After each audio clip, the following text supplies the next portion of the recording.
ചെമ്പനീർ പൂവിൻ്റെ നാളത്തെ പ്രൊമോ റിവ്യൂലേക്ക് എല്ലാ കൂട്ടുകാർക്കും സ്വാഗതം. ചന്ദ്രമതി ആവട്ടെ രവിയേട്ടനോട് പറയണം, നമ്മൾ സ്വർണ്ണം ഇവൾക്ക് വാങ്ങി കൊടുത്തില്ലായിരുന്നെങ്കിൽ ഇവൾ ഏത് കാലം വെച്ചിട്ടാണ് ഈ വീട്ടിലേക്ക് കയറി വരിക? ഒരു തരി സ്വർണ്ണം കൂടി ഇവളുടെ അമ്മയോ ഇവളുടെ അച്ഛനോ ആരെങ്കിലും ഇവൾക്ക് വേണ്ടിയിട്ട് കൊടുത്തിട്ടുണ്ടോ?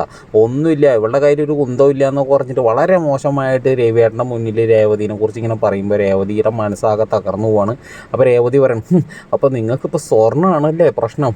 സ്വർണ്ണം ഞാൻ തരാമെന്ന് പറഞ്ഞിട്ട് രേവതി മോളിൽ പോയിട്ട് അലമാരയിൽ നിന്ന് ആ സ്വർണ്ണം എടുത്ത് കൊണ്ടുവന്നിട്ട് പറയുന്നത്, ഇതാ നിങ്ങളുടെ സ്വർണ്ണം, നിങ്ങൾ മേടിച്ച് തന്ന ആ സ്വർണ്ണം ഞാൻ ഇട്ട് നോക്കിയിട്ട് കൂടിയില്ല, നിങ്ങൾ തന്നെ എടുത്തോ, നിങ്ങളുടെ സ്വർണ്ണം എനിക്ക് വേണ്ടാന്ന് പറയാണ്. അപ്പോൾ രേവതി എടുത്ത് രവിയേട്ടൻ പറഞ്ഞു, അപ്പോൾ മോൾക്ക് സ്വർണ്ണമോ? എനിക്ക് സ്വർണ്ണം വേണ്ട ചാ, എനിക്ക് എന്തെങ്കിലും സ്വർണ്ണം ഇടണമെന്ന് ഞാൻ ആഗ്രഹിക്കുകയാണെങ്കിൽ എൻ്റെ ഭർത്താവ് അധ്വാനിച്ചിട്ട് മേടിച്ച് തരുന്ന സ്വർണ്ണത്തിൽ ഞാൻ ഇട്ടോളാം എന്ന് പറഞ്ഞാണ്. അതുവരെ ഞാൻ ഈ ഒരു മഞ്ഞത്താലിയിൽ മാത്രം നടന്നോളാം എന്ന് പറഞ്ഞിട്ട് രേവതി പറയുമ്പോൾ സച്ചി ഇങ്ങനെ മുഖത്ത് നോക്കിയിട്ട് ഇങ്ങനെ അഭിമാനത്തോടു കൂടി സച്ചി ഇങ്ങനെ തലയാട്ടണമെന്നാണ് കാണിക്കുന്നത്. എന്തായാലും നിങ്ങളുടെ അഭിപ്രായം ഒന്ന് കമൻറ്റ് ചെയ്യുക. ചന്ദ്രമതിക്ക് ഇപ്പോൾ ഭയങ്കര അഹങ്കാരം മാറിയിരിക്കുകയാണ് കേട്ടോ. എന്താണെന്ന് വെച്ച് കഴിഞ്ഞാൽ വർഷയുടെ അമ്മ 50 പവൻ സ്വർണ്ണം കൊണ്ട് കൊടുത്തല്ലോ, അതിൻ്റെ അഹങ്കാരമാണ് ഇപ്പോൾ കൂടുതലായിട്ടും.